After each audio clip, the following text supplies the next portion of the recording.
사랑하는 성도 여러분, 12월 30일 수요일 아침입니다. 하나님의 은혜와 평강이 함께하기를 축복합니다. 오늘 우리에게 주시는 하나님의 말씀은 베드로후서 3장 1절로 9절까지의 말씀입니다. 우리 9절 말씀 같이 읽겠습니다. 주의 약속은 어떤 이들이 더디다고 생각하는 것 같이 더딘 것이 아니라 오직 주께서는 너희를 대하여 오래 참으사 아무도 멸망하지 아니하고 다 회개하기에 이르기를 원하시느니라. 아멘. 베드로가 두 번째 베드로 후서를 쓴 그 목적에 대해서 말해주고 있습니다. 내가 왜 너희들에게 이 편지를 다시 두 번째 너희들에게 보내는가? 그것은 첫 번째 편지하고 두 번째 편지에 약간 차이가 있어요. 똑같은 주제는 그 환난에 대한 그리스도인들의 그 인내, 참음, 환난을 어떻게 이겨낼 것인가에 대한 격려의 편지입니다. 소망의 편지죠. 근데 이제 베드로전서에 대해서는 그 외부로부터 오는 그 압박, 물리적인 핍박에 대하여서 위로와 소망을 주는 거고요.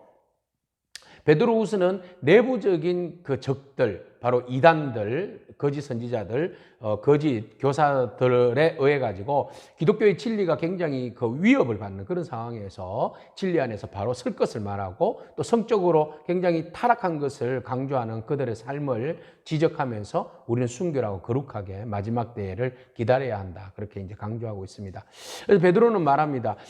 내가 이 편지를 하는 것은 너희들에게 다시 주의 말씀이 다시 되새김질 되어져서 그 말씀을 다시 한 번 더 상고함으로써 마지막 때에 재림을 기다리는 신앙으로서 굳건하게 서기를 바란다고 말하고 있어요. 자, 하나님의 말씀은 예언자들이 이미 말한 말씀들이죠. 그리고 예수님께서 직접 말씀하시고 제자들이 그것을 귀로 듣고 마음에 새겨서 그 말씀을 가는 곳곳마다 복음을 전하면서 주님의 말씀을 캐리그마 선포하고 전한 내용들입니다. 자, 그 내용은 바로 예수 그리스도께서 세상을 구원하기 위해서 이 땅에 오셨고 죽으시고 부활하시고 또 승천하시고 앞으로 재림하신다. 그래서 이 땅에 있는 모든 사람들은 예수 그리스도를 믿음으로 주로 맞이하게 되고 그리고 그 믿음의 생활을 끝까지 경주함으로써 마지막 주님 오실 때에 모두가 다 그 재림의 잔치에 참여하게 될 것이다. 이런 이제 희망의 메시지를 주는 것이죠. 그래서 베드로가 이 두 번째 편지를 하게 된 것은 그런 희망과 인내와 환난을 잘 슬기롭게 믿음으로 이겨내라고 격려하기 위해서 이 편지를 했다고 합니다. 자, 그런데 말입니다. 말세를 살아가는 그 상황 가운데 믿음의 생활을 막 그 경건하게 살려고 막 노력하잖아요. 근데 그것을 꼭 보고 참소하고 비방하고 조롱하는 사람들이 있어요. 그죠? 현실주의자들. 예, 그 안에 말씀의 진리가 없고 그냥 세속적인 사람들은 아이고 너희들이 왜 꼭 그렇게 살아가냐. 정말로 주님이 재림하신다고 말도 안 되는 소리 하지 마라. 하나밖에 없는 네 생명. 이거 뭐 긴 인생도 아닌데 잘 먹고 잘 놀다가 잘 즐기다가 그냥 죽어라. 그래야 원도 한도 없는 인생 사는 것이지. 이렇게 조롱하고 비방하고 욕하는 거예요.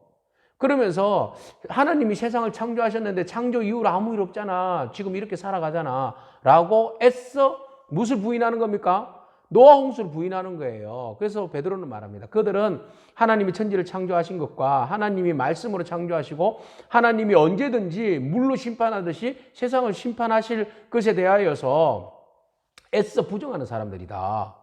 그러면서 베드로는 말합니다. 그들의 경건하지 못한 그 삶들, 하나님 없이 살아가는 그들의 삶들, 물로 노아 때 심판하였듯이 하나님께서 7절 말씀, 하늘과 땅을 지금 그대로 내버려 두신 이유는 앞으로 너희들이 경건하지 않는 사람들을 심판하는 그 멸망의 날까지 그들을 멸망하기 위해서 보존하는 것뿐이다. 그러니까 하나님이 땅과 하늘을 통하여서 불심판을 마지막 때에 임하게 하신다는 것이죠. 그러니까 너희들이 경건한 자를 욕하지 말라는 거죠. 예수 그리스도의 복음 안에서 진리로 살아가기 위해서 절제하고 인내하고 또 그 하나님 말씀 가운데 소망을 가지고 믿음으로 살아가고 경주하는 이 사람들의 그 믿음이 얼마나 고귀한지 너희들이 욕할 필요가 없다. 너희들은 경건하지 않는 삶을 살다가 결국 마지막 날 너희들은 불로 심판하여서 망할 것이다. 노아 때 물로 심판해서 망했듯이 세상은 그냥 자연스럽게 흘러가는 것이 아니라 하나님의 목적은 마지막 때에 심판이 있다는 겁니다. 그러면 믿음의 사람들이 이야기합니다. 아니 주님이 금방 오신다면서요. 금방 재림하신다면서요. 그런데 지금 몇 년이 흘렀어요. 아무리 기다려도 주님 안 오시는데 우리 너무 지쳤어요. 이제 좀 세상 좀 즐기면서 그렇게 살고 싶어요. 뭐 지금 이런 상황이 돼버린 겁니다. 그래서 베드로가 이야기합니다. 주님의 시간은 카이로스예요. 천년이 하루 같고 하루가 천년 같다. 그런데 우리는 크로노스에 살고 있잖아요. 지금 당장 역사 속에서 이루어지는 이 시간대에 우리가 살아가고 있기 때문에 하나님의 카이로스의 시간을 우리는 이해할 수가 없잖아요. 그러니까 베드로가 이야기합니다. 주님은 하루가 천년이고 주님께는 천년이 하루 같다. 그래서 주님의 시간대에 금방 오신다는 개념은 바로 지금일 수도 있고 앞으로 천년이 될 수도 있고 2000년이 될 수도 있다는 거죠. 그런 게 어디 있어요? 그러면은 왜 주님이 금방 오신다고 재림하신다고 그렇게 이야기를 해요? 라고 반문하게 되죠. 얘들아, 너무 그런 이야기 하지 말아라. 주님이 드디어 오시는 것이 은혜다. 이런 이야기를 합니다. 드디어 오시는 것이 은혜라고요? 우리가 9절 말씀 읽었잖아요. 주의 약속은 어떤 이들이 더디다고 생각하는 것 같이 더딘 것이 아니야.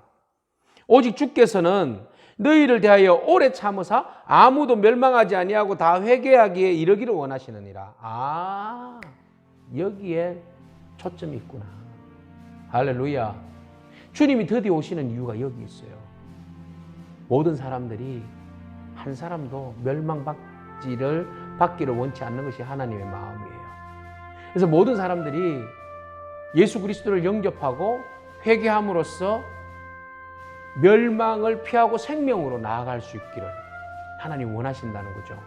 그래서 하나님은 지금 당장 오셔서 심판하실 수 있지만 어제도 참으셨고 오늘도 참으신다는 겁니다. 그렇기 때문에 우리가 하나님의 이 넓으신 사랑, 임박한 종말이지만 하나님께서 또 천년이 하루 같게, 하루가 천년 같게 이렇게 딜레이 시켜주시는 이것이 우리를 향하신 하나님의 사랑인 것을 알고 여러분 주님께 돌아오십시오. 경건치 않는 사람들이 세속적으로, 감각적으로, 육체적으로, 쾌락적으로 살다가 그냥 불심판 당하여서 지옥 가는 것처럼 우리가 그 길을 따르지 않기를 축복합니다. 오직 주의 말씀 진리 안에서 그리스도의 보혈로 제사함을 받고 그리스도와 함께 하늘나라의 상속자로서 믿음으로 그 놀라운 축복들을 다 누리시는 저와 여러분이기를 축복합니다. 아멘. 기도하겠습니다. 하나님 감사합니다. 재림이 더딘 것이 하나님의 그 크신 사랑이고 우리를 향한 배려였다는 것을 우리가 새삼 느껴봅니다. 하나님, 우리가 이 땅 살아갈 때에 한 사람이라도 멸망치 않기를 원하시는 하나님, 우리를 통하여서 한 영혼이라도 구원하여서 천국 백성 삼기를 원하시는 하나님, 세상의 모든 타락한 영혼들을 불쌍히 여겨주시고 그들이 회개하고 불심판을 피하고 하나님께로 돌아와서 거룩한 하나님의 축복의 자녀가 될 수 있도록 온 세상을 축복하여 주시옵소서. 우리를 주님의 선한 도구로 사용하여 주시옵소서. 예수님의 귀하신 이름으로 기도합니다. 아멘. 오늘도 믿음으로 승리하기를 축복합니다. 아멘.